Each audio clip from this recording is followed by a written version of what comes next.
as tabled yesterday by Chairman Atandi. Let me thank the Budget and Appropriations Committee, all our departmental committees for the immense work that they put in during the short recess, which, as we had said when we were commencing on that short recess, was a working recess. And indeed, the culmination of the tabling of this report was testimony to that indeed members, especially those who sit in our departmental committees, were indeed very busy together with the Budget and Appropriations Committee during the recess period. Honorable Speaker, as the mover and seconder have said, this supplementary budget is just that, a supplementary budget, over and above the budget that we passed at the beginning of this financial year, last year in May, June. And it being a supplementary budget, it's focusing largely on additional funding and reallocations that address either emerging issues or issues that were not accommodated within the main budget that have come up after the passage of the budget. Things that were unforeseen that have been paid under Article 223 of the Constitution. And that is why I say it is just but a supplementary budget. It's not the main budget. In another 3-4 weeks, we will get the annual estimates for the budget itself. And I'm saying that, Honorable Speaker, because I've seen a clamor by many of us to want to include every other thing that you want in this budget, supplementary budget.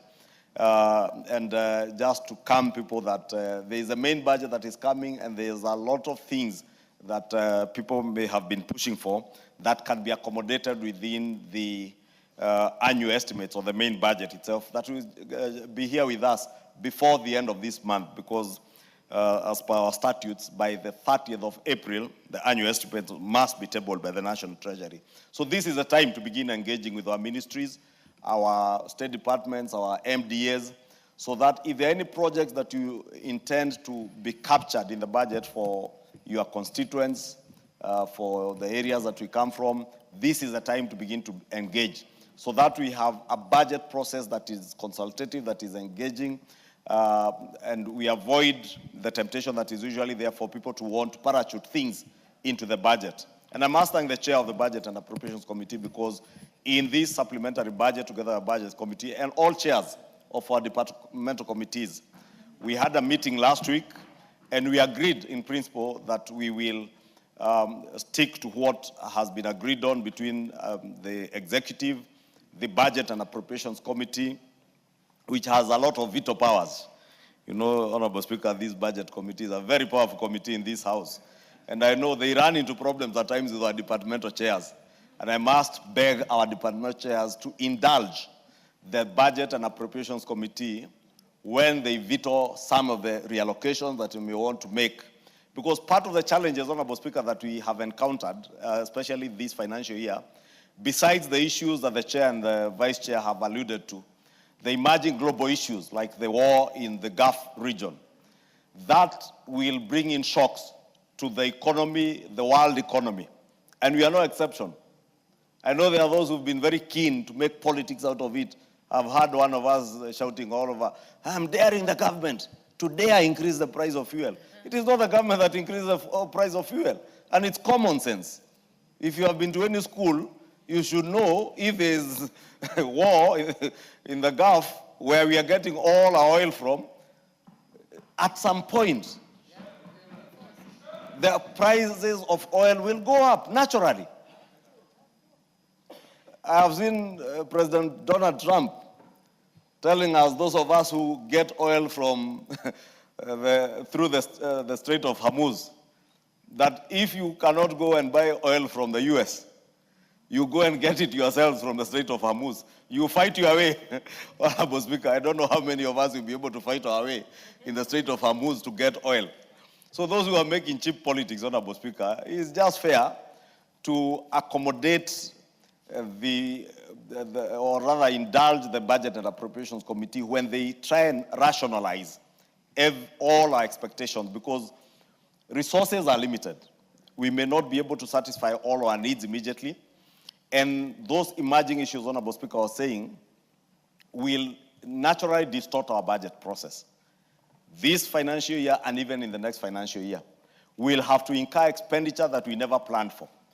We will have to incur expenditure, Honorable Speaker, when, you remember, when just before the rains came in, we had a drought. And you will see in this budget, supplementary budget, there are resources that have gone towards mitigating the drought situation. Then immediately the drought ended, floods came in. You have to provide for money to deal with the floods issue. I have seen the governor for Nairobi saying as much as we want to demonize him, and I'm not here to speak for Governor Sakaja, because I only live in Nairobi and I don't vote in Nairobi. But we expect Governor Sakaja to sort out issues that we have created or problems we created over 60 years in 2 or 3 years. He's a human being, he will not do it. I'm told by Honorable KJ it is longer than 60 years. Because the unplanned construction that has gone on in Nairobi, the encroachment of our riparian reserves, Honorable Speaker, the dumping that we dump everywhere. As I drive home to Kikuyu every day, I look at the median from Kangemi all the way to Kino. The median, the space between the two roads on the dual carriage, is now a huge dump site. And I keep asking myself, honestly, we are the ones dumping, and we expect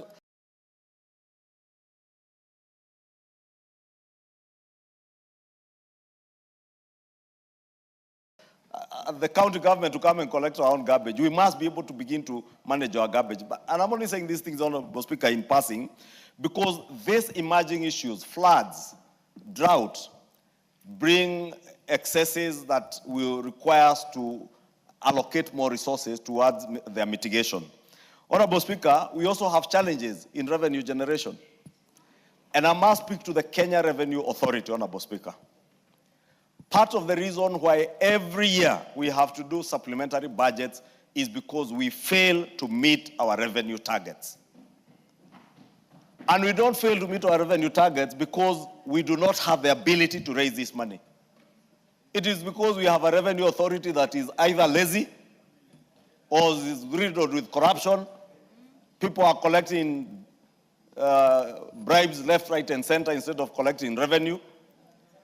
Or because we have inefficient systems, Honorable Speaker. I know through the ETIM system, there have been attempts. But there is also a deliberate sabotage of the digitization process within KRA because people do not want change. But if we have to run a nation and move it to the first world nation, we must be a nation where we pay taxes. We must be a nation where we're able to generate all the revenue that we can be able to generate from this economy, Honorable Speaker. We can raise an extra 300, 400 billion shillings from this economy without having to change the tax regime at all. Simply by digitizing our taxation, tax-raising measures, or rather our tax generation systems, our revenue-raising systems. But, Honorable Speaker, it has taken us 2-3 years just talking about digitization in KRA. We must tell those in the board in KRA and the management of KRA, time is running out. We cannot just be speaking every other day about revenue, and having to sit here to do supplementary budgets. We should be a country where we have surplus revenue by now. Kenya is billed as one of the most tech-savvy nations south of Sahara. But that tech-savviness is not just by people insulting others on social media. It's not just in the innovation in the private sector. That innovation in the digital space must be seen in our revenue generation within KRA. And I know we have very good officers in KRA. We must not let down the intellect of those young and brilliant officers at KRA. 2 years ago, we recruited a whole cohort of young revenue officers, tech-savvy, good people, but the systems the systems at KRA are not allowing them to exploit their full potential in revenue generation. We must, and I want to challenge, I hope the Chair of Finance Committee is here, because there was an attempt to take away money by one of the committees from KRA. And I think that money has been protected by the budget committee. Because we do not want KRA to give the excuse that we could not collect money because Parliament took away money from our budget. But that money, Honorable Speaker, where I come from, they say, that is loosely translated to mean that a shilling, you use a shilling, you point a shilling with another shilling. If you want to generate revenue, you must use some money to be able to generate that revenue. And therefore, we have given you in KRA resources to generate revenue. You must generate revenue. Honorable Speaker, the other challenge is the challenge of pending bills. But we stand accused as a House, Honorable Speaker, that many a times we come and reallocate during the supplementary budget resources from votes that had been adequately covered for. We reallocate during the supplementary budget, and therefore we make the ministries and MDAs to incur pending bills, or rather to have pending bills because we have taken away money from them. Again, I must thank the Budget and Appropriations Committee because they have made sure that they protect the MDAs from irrational reallocation of resources. And I must plead with members of our departmental committees, please bear with the Budget and Appropriations Committee this time round on the supplementary budget. Because these things of pending bills, the more we expose the country to pending bills, the more we slow down the growth of our economy, and therefore sabotage the revenue-raising measures that we are talking about and challenge KRA to improve on their revenue raising. Because the pending bills is money that belongs to traders. That money still goes around and comes back to us in form of taxes, and therefore we want to ensure that post-passage of this supplementary bill, those MDAs that have pending bills that were pending will have no excuse that Parliament reallocated resources away from votes that had enough money to pay, Honorable Speaker, and therefore there will be no cases of pending bills coming up. Honorable Speaker, the other challenge has been that of collective bargaining agreements. You know from many of our CBA agreements that have fallen due, many of them fell due in the course of this year and others last year, and they needed to be provided for. They have been provided for. You will see, Honorable Speaker, there are issues that are touching on TSC and the committee, and those who have read the report will be able to see about 21 billion going to the Teacher Service Commission towards employer contributions for health insurance to make sure that our teachers are adequately covered for health insurance. There is 15.4 billion that is going to the Higher Education Loans Board to support Higher Education Loans Board and the University Funding Board to ensure.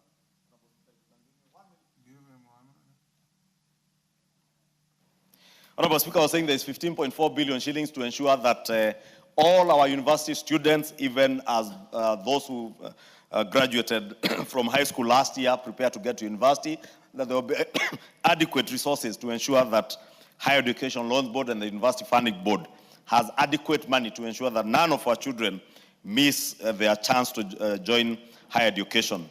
Honorable Speaker, again in the health sector, recognizing the importance of the health sector and making sure that SHA is indeed working for everybody, there's an additional 6 billion shillings going towards the primary health care fund to actualize what we have been telling Kenyans, that the moment you walk into a primary health care facility, a dispensary, a level 1, level 2, and level 3 hospital, if you are registered and a paying member of SHA, you need not pay any bills because this money is being provided for by the government, and through the National Assembly, we have appropriated a further 6 billion shillings that will go towards the primary health care fund to ensure that we are able to cater for that. There is also a further 5.4 billion going towards payment of health sector interns, our doctor interns who are working for us to ensure that they have enough money for that. Honorable Speaker, the other issues that have been alluded to, those that are going towards the Ministry of Defense in salary adjustments for our armed forces, for their sacrifice and diligence that they put in to defend borders and to make sure that we are all safe, together with the National Intelligence Service that also helps gather intelligence to protect and make our nation safe and ensure that we have an economy that is growing. And of course, that has not, we have also not forgotten our policemen, our men in blue who are also serving us. And we have another 7.5 billion shillings going to the National Police Service to cover their operational needs again, to ensure that even those corners like Meru, Baringo, Tigania, and Igembe, where people have suffered cattle rustling, including Bori in Meru, that we secure these areas and the police have operational. Your time is up, Majority Leader.